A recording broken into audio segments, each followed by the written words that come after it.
In terms of corruption, Nigeria has a reputation, as you understand very well, for very massive. In terms of corruption, Nigeria has a reputation, as you understand very well, for very massive corruption. So now we have a president in the midst of crippling, grinding, biting inflation.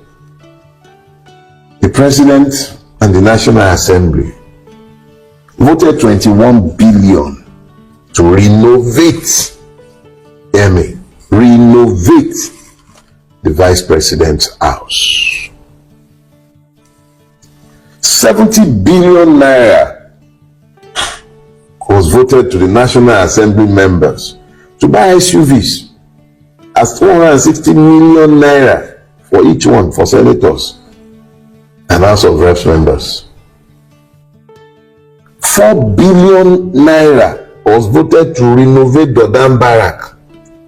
Another 3 billion for Aguda House.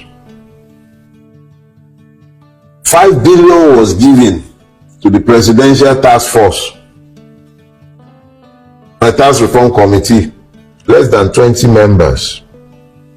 1.5 billion was given to purchase cars for the First Lady, an office unknown to our constitution. Judges, for job well done, got 300% salary increase. I'm not complaining, no. I'm not saying judges should staff. 5 billion was budget for presidential fleet. At least one Harikpo, they will buy fuel now, have you? Every senator gets 21 million naira monthly.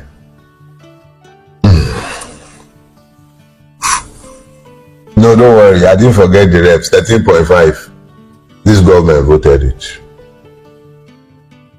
We are going to be spending 15 trillions to pave the road with gold from Lagos to Calabar. And your president's friend is the one building the road, Uncle Chagori. Yeah. Unlike when they used to go to Mina, if they wanted to speak with the occupiers of Asorock, these days they go to Uncle Chagori in France so that he can speak with his friend, the same one who gave him the road. And yet, we are told to calm down. We are told to calm down. Where is the money taken from the subsidy? If you say there is no more subsidy, but then we now know that there is subsidy. When you take all of this together, and you then factor in the multidimensional sufferings of the victims of the system that would allow all of these, you can then begin to have an inkling, an understanding of the anger that you are seeing on the streets. Hopelessness births chaos. Hopelessness births chaos. Give the people hope. It's not about letting the poor breathe, because they certainly aren't breathing. You've choked them. But give them hope. Not illusion, hope. Hope, real hope, substantive hope. Give them hope. Let them have a basis to believe that tomorrow will be better than today. Show by your own example that you still believe that we should be tightening our belt. Tighten yours as an example. Let them see it. But then you are incapable of doing any of that. But like I said, cause and effect. But here is the issue. For those of us who have no other country to flee to, and I say that full-chested, I do not have the residency of any other country aside from Nigeria. I might have visas to travel back and forth, but I do not own a home outside Nigeria. I actually do not even have a foreign account that is operative as we speak today. I opened one, I think, in 2010 in Houston, but I have not operated it since 2010. I think I have maybe less than $100 in the account. I'm sure they would even have closed it by now. That's the only reason I can't claim that I don't have a foreign account. I'm all in. This is my country. I'm not running anywhere. I'm not going anywhere. And I'm not interested in seeing it burn. But if Nigeria is not going to burn because there is cause and effect, the impunity by which our ruiners have operated, the horrible way that they have responded to the pains and sufferings of the people before they went on the street, sent traditional rulers with marching orders to be telling people they mustn't protest. They're protesting because they have no choice. Send thugs as I read that send that one to be threatening people. In Lagos, one that they call Sego is the one that is busy threatening them that they mustn't protest. The Nigerian Christian church, the Nigerian church, oh, shame on you all. Oh yeah, sorry, there are one or two exceptions. It would be unfair to Pastor Sam Aidogbo, for instance, to count him amongst that number. Shame on you all. There are exceptions, but shame on you all. You can't speak to demand justice before this mess broke out, and you have no credibility to sue for peace. You have no credibility because you are part and parcel of the mess. And that goes for you, the Muslim clerics as well, and even more shame on the traditional religionists. We can't even find one of you who will come out and speak against the abomination to which your spirituality, quote and unquote, has been pressed. I have never believed that our situation can be resolved by protests, because we do not have listeners in government. They are and but the protests are started. I have no single word of condemnation for those who have decided that their only recourse is to protest. They tried doing it with their votes. Their votes didn't count. Okay, so elections are over. Who is not feeling the pain now? All of us are feeling the pain. All. Bulabra, Batidiots, articulated, obedience, revolution. Everybody is feeling the pain. We all go to the same market. Yoruba, Igbo, Hausa, Fulani. Everybody is feeling the pain. So you've managed to unite the people with hunger. The genie is out of the bottle. Nigeria is the headquarters of corruption in the world. Thank you. Sorry, this is my country, but I'm saying this. And if you want me to prove it to you, I'll prove it to you. Present situation of Nigeria. Corruption everywhere. Corruption in hospitals, schools, ministries, departments, agencies of government, courts, police station, military, everywhere corruption. Everywhere. Now Nigeria, foreigner go call police for you. Nigerian police no go listen to you. Now waiting that Chinese, that Lebanese, that any Indian tell them now you go work with. Now Nigeria we dey. Nigerians no get escort. Foreigner they get 4, 5, 6, 7 policemen wey dey follow them. Politicians they carry 6, 7 policemen. Some police posts no get more than 2 policemen. State government they negotiate with bandits. Hey, army they there, other people they there. State governor come to negotiate with bandits. Who are they? Non-state actors. And you innocent person, you do mistake, go buy a car, we carry small camouflage. Soldier go catch you, they beat you. See bandit wear camouflage like you without authority. In the name of saying they do settlement, which kind settlement be that? What an insult. That was not our vote. Nobody will steal the votes that we have suffered, put sweat and blood. Are you seeing anybody celebrating anywhere? You think anybody will win an election? Anybody, and nobody is celebrating? They want to bring their people to come and celebrate. We are waiting for them. But let me tell you, nobody will steal what Nigerians have sacrificed, have sworn that this time around, their votes. Look, let me tell you, this election, people were going with money, and people will tell them, I want to vote my conscience. And people voted according to what they wanted. Yes. Now you want to deprive them of that. Are you saying you keep occupying the Unity Fountain and all those A huge heist has happened in Nigeria. The greatest political robbery has just happened. And Nigerians think we keep quiet. You steal our votes. You steal our freely exercise franchise, and we should keep quiet. No. Look. Even the policemen here are victims of the kind of government we have. Everybody here is a victim of the kind of governance we have suffered in the last 7 years. Now, we did not reward APC. No Nigeria rewarded APC. My name is Antonia Hileva. I'm a lawyer. I'm a member of a political party, but right now I'm in Nigeria. Donald Trump and others have slammed Nigeria as the most corrupt country in the world. Nigeria is described as deeply corrupt across various institutions, including the judiciary, police, military, and government agencies. Foreign nationals allegedly receive preferential treatment over citizens by local authorities. The judiciary is characterized as compromised, citing examples of non-compliance with court orders and political interference.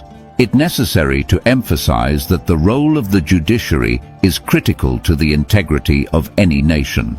In Nigeria, there is allegations of election rigging and loss of public confidence in the Electoral Commission, INEC.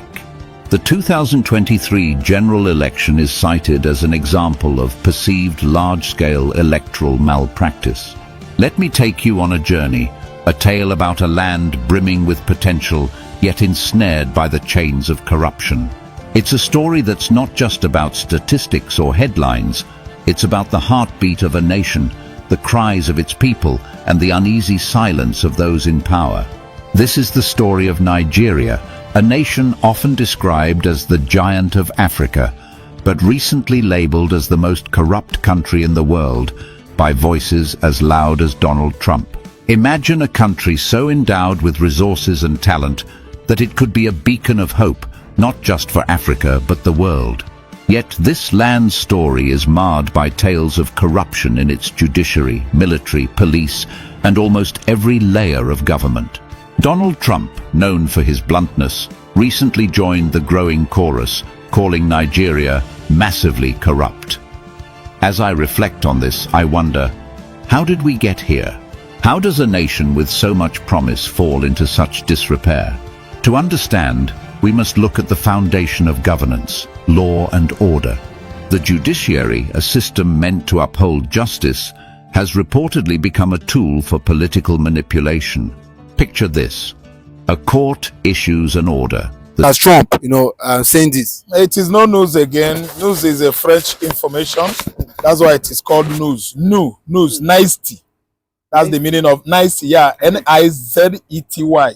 Then N-E-W-S, news. It's a French information. So that's why I said it shouldn't be news. We need French information from Trump, for Christ's sake. Nigerian government, Nigerian president, the most corrupt government and president respectively in the world. And Tinubu has won it as a Guinness Book of Record for being the most corrupt president in the world today. And Nigeria as a country has toppled Kuala Lumpur, that is Colombo, then again, what is this people again? Bangladesh, India, Pakistan. All these are countries where corruption is on high rate. And Nigeria has toppled them under the administration of Bola Ahmed Tinubu. That's why Tinubu is the one that is carrying the whole corrupt president in the world on his head, because he is Baba on corruption and bribery.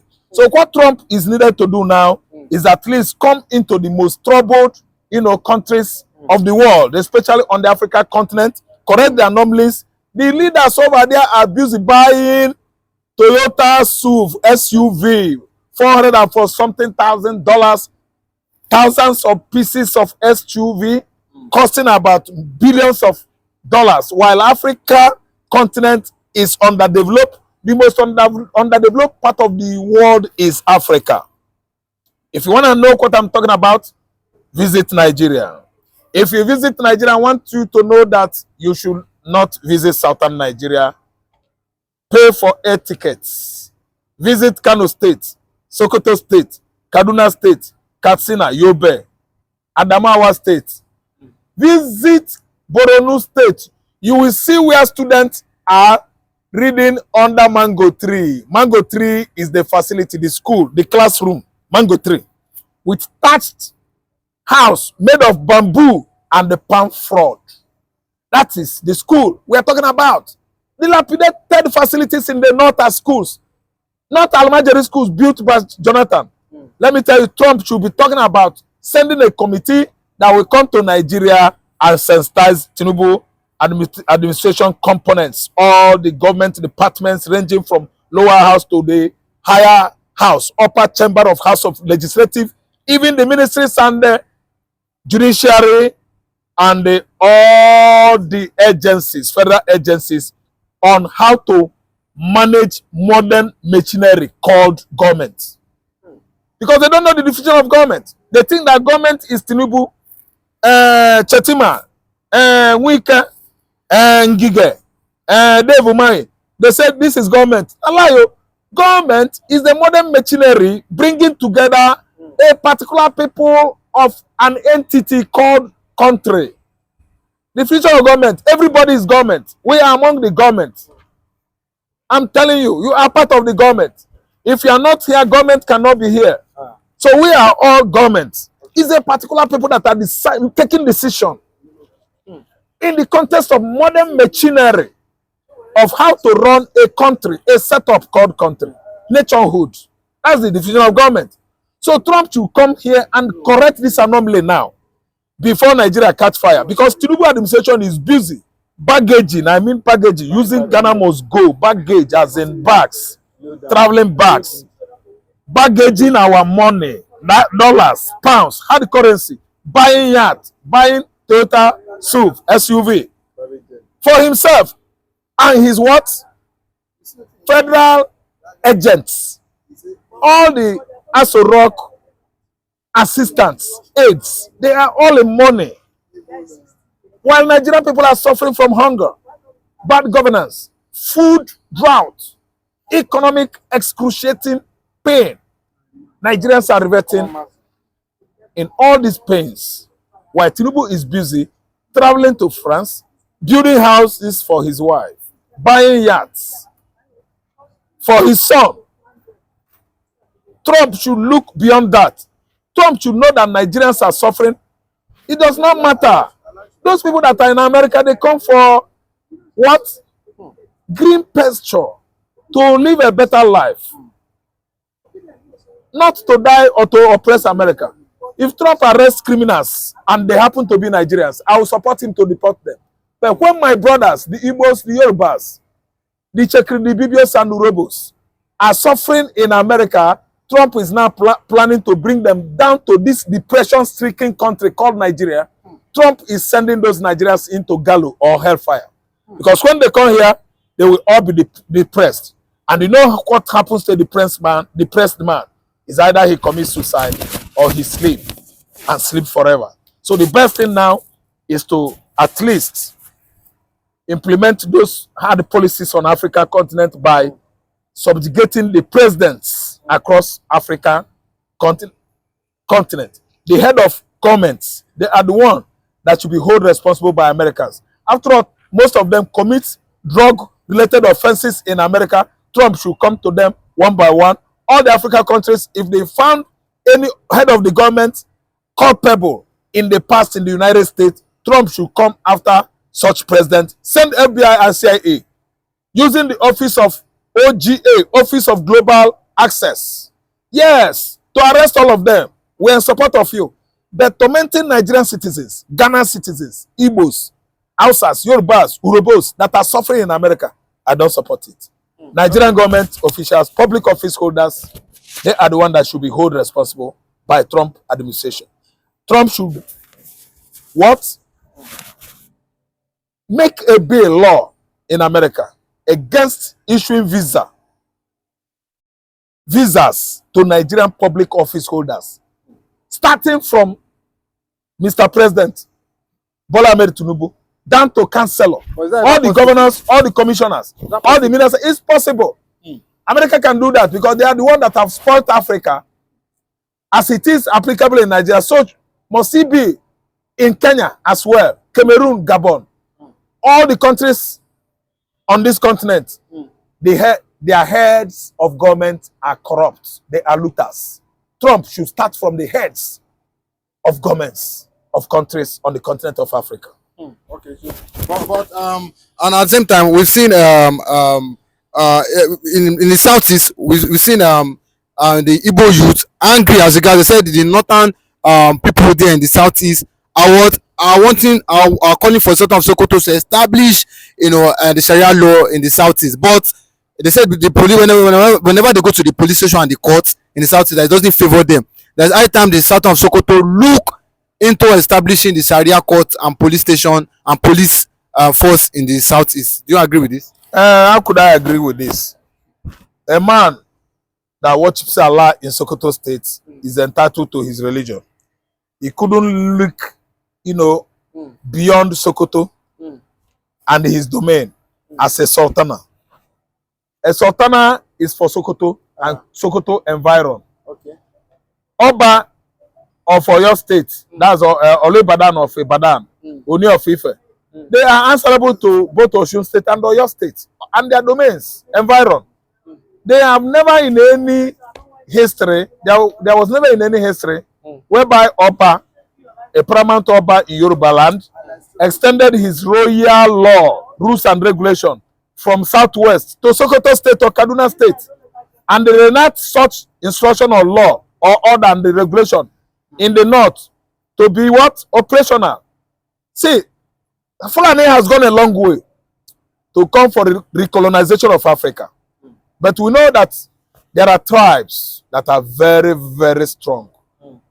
They can resist Fulani with all they have. That tribe is where I come from. I'm an Igbo man. We don't allow such thing at all. The colonization of Africa by the whites has come and gone. It has gone in the 1960s.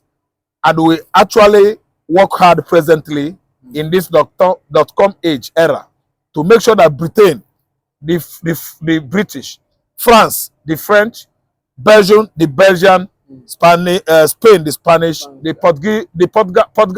Portuguese will never come back again to Africa to ransack, to milk our natural resources dry. So what am I trying to say? The neocolonization of Nigeria by Fulani oligarchs has failed. They can't colonize Nigeria the second time.